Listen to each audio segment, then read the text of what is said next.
ఏపీలో మళ్లీ భూచక్రం జోరుగా తిరగబోతోంది. నిస్సారంగా మారిన రియల్ రంగానికి బూస్టప్ ఇవ్వడానికి ఏపీ సర్కార్ కొన్ని కీలకమైన నిర్ణయాలు తీసుకుంది. ఇన్నాళ్లు ఏ ఎదుగుబొదుగు లేకుండా పడిపోయిన భూమి విలువని పెంచుతూ కీలకమైన ఆదేశాలు జారీ చేసింది.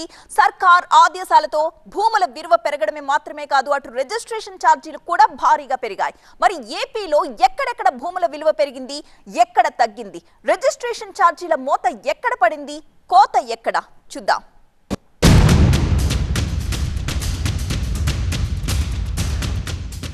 ఏపీలో కూటమి ప్రభుత్వం అధికారంలోకి వచ్చినప్పటి నుంచి భూముల రిజిస్ట్రేషన్ విలువ పెంపుపై చర్చ జరుగుతోంది. జనవరి 1 నుంచి రిజిస్ట్రేషన్ ఛార్జీలు పెరుగుతాయి అనే ప్రచారం కూడా జరిగింది. అయితే దీనిపై రెవెన్యూ మంత్రి అనగానే స్పష్టత ఇస్తూ ఫిబ్రవరి 1 నుంచి కొత్త రిజిస్ట్రేషన్ ఛార్జీలు అమలు అవుతాయని ఇటీవలే ప్రకటన కూడా చేశారు. రాష్ట్రంలోని చాలా ప్రాంతాల్లో భూమి విలువ కంటే రిజిస్ట్రేషన్ విలువలో వ్యత్యాసాలు ఉన్నట్టు ప్రభుత్వం గుర్తించింది. వీటిని సరిచేయాలని నిర్ణయించింది. ఇందులో భాగంగానే మార్పులు చేర్పులపై కసరత్తు చేసి ఖరారు చేసింది.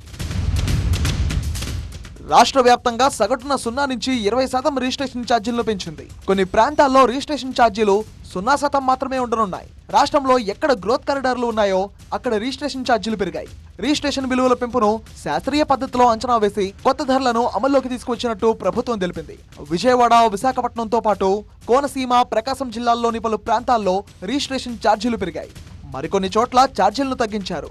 అమరావతి పరిధిలోని 29 గ్రామాల్లో రిజిస్ట్రేషన్ విలువలు పెంచకూడదని ఏపీ ప్రభుత్వం నిర్ణయించింది. దీంతో ఇక్కడ పాత ఛార్జీలే వర్తిస్తాయి. రాష్ట్ర వ్యాప్తంగా 16,997 గ్రామాల్లో భూముల విలువ సవరణ చేస్తూ ఆదేశాలు జారీ చేసింది. ఏపీలో భూముల మార్కెట్ విలువ సవరణపై కొన్ని నెలలుగా రాష్ట్ర ప్రభుత్వం కసరత్తు చేస్తోంది. ఈ మేరకు తాజాగా సవరణ చేస్తూ రిజిస్ట్రేషన్లు, స్టాంపుల శాఖ ప్రకటన జారీ చేసింది. దీంతో రాష్ట్ర వ్యాప్తంగా 16,997 గ్రామాల్లో 9,054 వార్డుల్లో భూముల విలువ సవరణ చేస్తూ ఆదేశాలు వెలువడ్డాయి. 68 గ్రామాలకు సంబంధించి ఎలాంటి మార్పులు చేర్పులు చేయలేదు. 158 గ్రామాలు, 145 వార్డుల్లో భూముల విలువ తగ్గించినట్టు రిజిస్ట్రేషన్లు, స్టాంపుల శాఖ తెలిపింది. ఏపీలో కొత్త రిజిస్ట్రేషన్ విలువల్ని పరిశీలిస్తే గుంటూరు జిల్లాలోని కొన్ని చోట్ల అధికంగా ఉన్న విలువలను తగ్గించినట్టు ప్రభుత్వం చెబుతోంది. గుంటూరు శివారు ప్రాంతాలైన నల్లపాడు సబ్ రిజిస్టార్ కార్యాలయ పరిధిలో ఎకరా పొలం రిజిస్ట్రేషన్ విలువ 1,96,00,000 ఉండగా దాన్ని 30 లక్షలు తగ్గించారు. అలాగే సుద్దపల్లి డొంకలో ఎకరా పొలం 4,35,00,000 ఉండగా 1,99,00,000కు తగ్గించారు. ఇక విజయవాడ విషయానికి వస్తే 3 నుంచి 9% వరకు విలువలు పెరిగాయని తెలుస్తోంది. కాకినాడలోని కొన్ని ప్రాంతాల్లో ధరలు తగ్గాయి. కాకినాడ ఏరియాలోని కొన్ని ప్రాంతాలను వాణిజ్య ప్రాంతాలుగా గుర్తించి గత ప్రభుత్వ హయాంలో పెంచిన గజం ధర 42,000 నుంచి 22,000కు తగ్గించారు. ఏలూరు జిల్లాలో ఈ విలువ సగటున 15% పెరిగింది. డాక్టర్ అంబేద్కర్ కోనసీమ, ప్రకాశం జిల్లాలోనూ భూముల విలువ పెరిగాయి. ఇక విశాఖపట్నంలోని పలు ప్రాంతాల్లో రిజిస్ట్రేషన్ విలువలు పెరగ్గా అనకాపల్లిలో విలువల్ని యథాతథంగా ఉంచారు. మిగిలిన జిల్లాల్లోని ఇతర ప్రాంతాల్లో 24 నుంచి 32% వరకు విలువలను పెంచారు. శుక్రవారం ఒక్కరోజే 89 రిజిస్ట్రేషన్లు జరిగాయి. రిజిస్ట్రేషన్లను 100% పెరిగినట్టు అధికారులు తెలిపారు. విశాఖ పరిధిలో 5 గ్రామాలకు విలువలు బాగా పెరిగాయి. కమర్షియల్ 5 నుంచి 18%, రెసిడెన్షియల్ 7 నుంచి 38% పెరిగాయి. ఆసివానిపాలెంలో గజం 16,000 నుంచి 22,000కు పెరిగింది. తక్కువ ఉన్న ధర పెరగడంతో పెంపు శాతం 38%కి చేరింది. మా ద్వారకా నగర్ ఆఫీస్ పరిధిలో 5 విలేజ్లు ఉన్నాయండి. దీంట్లో మనకు రెసిడెన్షియల్ ఫామ్ 1, ఫామ్ 2 వచ్చేసరికి కమర్షియల్ అండి. ఫామ్ 1 రెసిడెన్షియల్లో మనకి ఒక 6 స్లాబ్ల వరకు ఉన్నాయి. ఆసివానిపాలెంలో 16,000 ఉండేటువంటిది మాకు, అది 22,000 చేసాం.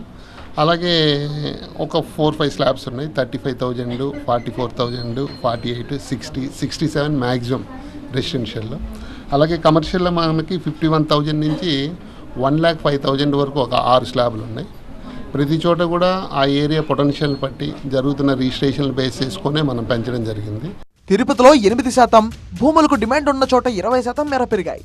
మరికొన్ని చోట్ల 40% వరకు పెంచారు. పెరిగిన విలువలతో జిల్లాలో నెలకు 60 కోట్లకు పైగా ఆదాయం వస్తుందని అంచనా. మరోవైపు ఏపీలో ఫిబ్రవరి 1 నుంచి భూముల రిజిస్ట్రేషన్ విలువ పెరగనుండడంతో గత 2 రోజుల పాటు రిజిస్ట్రేషన్ కార్యాలయాల్లో పెద్ద ఎత్తున రిజిస్ట్రేషన్లు నమోదయ్యాయి. ధరలు పెరగకముందే తమ ఆస్తులను రిజిస్ట్రేషన్ చేయించుకునేందుకు ప్రజలు రిజిస్ట్రేషన్ కార్యాలయాలకు పెద్ద ఎత్తున క్యూ కట్టారు. దీంతో కొన్ని చోట్ల సర్వర్లు మొరాయించాయి. దీంతో రిజిస్ట్రేషన్ల ప్రక్రియ ఆలస్యమైంది. దీంతో పలు ప్రాంతాల్లో రాత్రి 10 గంటల వరకు రిజిస్ట్రేషన్ చేపట్టారు అధికారులు. గడిచిన 2 రోజుల్లో సాధారణం కంటే రెట్టింపు స్థాయిలో రిజిస్ట్రేషన్లు జరిగాయి. దీంతో సబ్ రిజిస్ట్రార్ కార్యాలయాల్లో రద్దీ పెరిగింది. గురువారం ఒక్కరోజే రాష్ట్ర వ్యాప్తంగా 14,250 రిజిస్ట్రేషన్లు జరిగినట్టు తెలుస్తోంది. ఒక్క రోజులోనే ప్రభుత్వానికి 107 కోట్ల రూపాయల వరకు ఆదాయం వచ్చింది. శుక్రవారం కూడా అదే స్థాయిలో రిజిస్ట్రేషన్లు జరిగినట్టు పరిస్థితిని బట్టి అర్థమవుతోంది. మామూలుగా అయితే ప్రతిరోజు సగటున 7,000 నుంచి 8,000 వరకు రిజిస్ట్రేషన్లు జరుగుతుంటాయి. దీనివల్ల 25 నుంచి 30 కోట్ల వరకు ఆదాయం వస్తుంటుంది. అత్యధికంగా గుంటూరు జిల్లాలో 1184, ఎన్టీఆర్ జిల్లాలో 946, ప్రకాశం జిల్లాలో 944 రిజిస్ట్రేషన్లు నమోదయ్యాయి. ఇక అత్యల్పంగా అల్లూరు జిల్లాలో ఒక్క రిజిస్ట్రేషన్ కూడా జరగలేదు. శుక్రవారం విజయవాడలోని పలు రిజిస్ట్రేషన్ కార్యాలయాలకు ప్రజలు పెద్ద ఎత్తున తరలి వచ్చారు. సర్వర్ మొరాయింపు వల్ల ప్రక్రియ కొంత ఆలస్యమైంది. గుంటూరు జిల్లాలోనూ ఇదే పరిస్థితి నెలకొంది.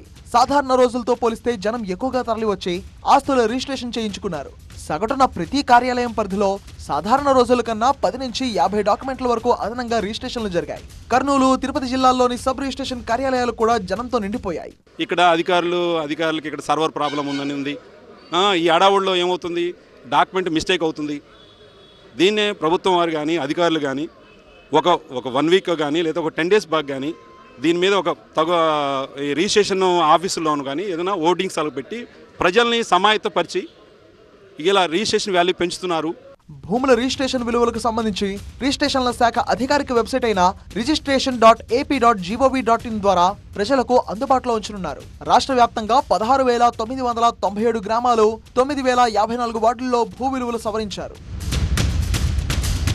రాష్ట్ర వ్యాప్తంగా జాయింట్ కలెక్టర్లు, డిప్యూటీ కలెక్టర్ల ఆధ్వర్యంలో కమిటీలు ప్రజల నుంచి ఇప్పటికే అభ్యంతరాలను ప్రభుత్వం స్వీకరించనుంది. వాటిని పరిగణలోకి తీసుకుని మార్కెట్ వాల్యూని రివైజ్ చేస్తూ నిర్ణయం తీసుకున్నట్టు వెల్లడించింది.